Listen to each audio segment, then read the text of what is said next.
remember there was a story you told me about when you came home in '81 from the military, and you said crack had just really hit the streets. And you said it was an epidemic. You said it was like it was zombie. People were zombied out in the streets and stuff. Was that '81 or was it '82? Well, it first started in '80. Okay. People were successful. Okay. You know, I knew a lot of post office people working for the city, so everybody had a nice job, had a nice house, you know, and then the cocaine started creeping in the parties from the late 70s. Yes, sir. Snorting a lot. You go to a party and the coffee table, the glass table was full of lines. Wow.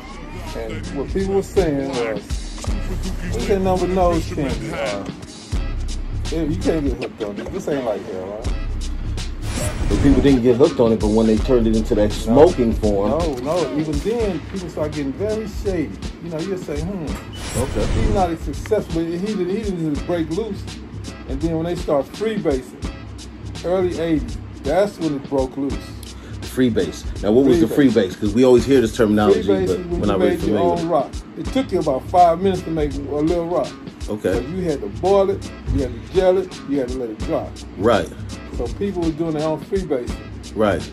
Then when they came out with wholesale crack, that means you didn't have to freebase no more. They made, they made it all at one time. Yes, sir. But people were losing everything. Because I left, when I came back in 80. People were shady, very shady. Okay. I come back in 81, at the end of 81. People lost their goddamn mind. Lost everything. People lost their house, their dog, their wife, everything. Wow. These were people I had respected all my life. School teachers? Everything. School teachers, ministers, everybody. But see, the devil came through the door through marijuana. People don't like me to say that, but that's gateway drug. Yeah, he came through the door. Because people everybody in '81 was smoking what they call primos. Ah. See, what they were doing was they were putting a little bit of cocaine on your weed just to make it pop.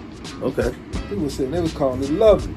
Right. Man, hook me up a lovely.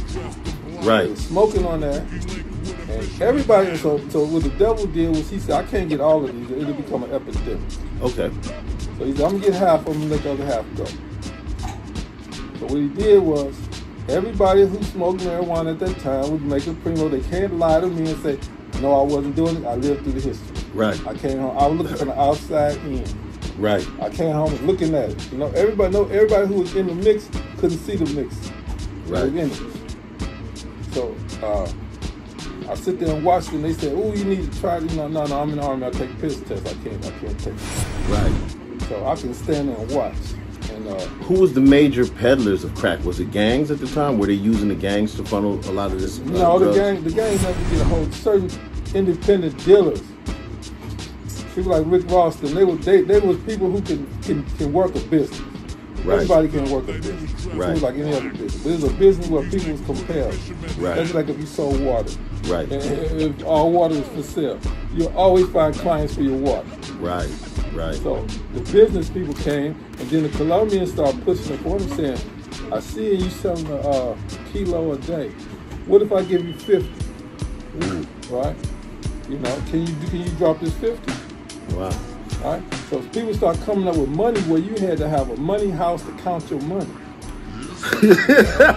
A money house, wow. Yeah, that's all people did all day was counting. But that's why you see like in the motherland, people butt naked. You say you ain't leaving out of here with no clothes on. That's right. So, and I noticed down in Mexico, they actually really still do that. They do it because the money will come so fast. Like you say, people come, you know, like if you have workers coming, they come in night and day dropping you off. Let's say a worker dropping you off $10,000 every hour.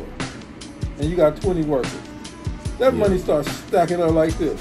And you also notice that in the early 80s, well, maybe in the later 80s, I would say between like 87 and 89, a lot of people from the suburbs around LA started coming into the city, going into dangerous neighborhoods looking for it. Oh yeah, because it had become a full epidemic by 87. Like hoods that we know is notorious, like the bounty hunters and shit. It was going up in there, looking for crack and shit. Like, yeah, you still these whiteys was bold at the time. You still call other people. They come from the valley. Ventura, some shit up. And they wanna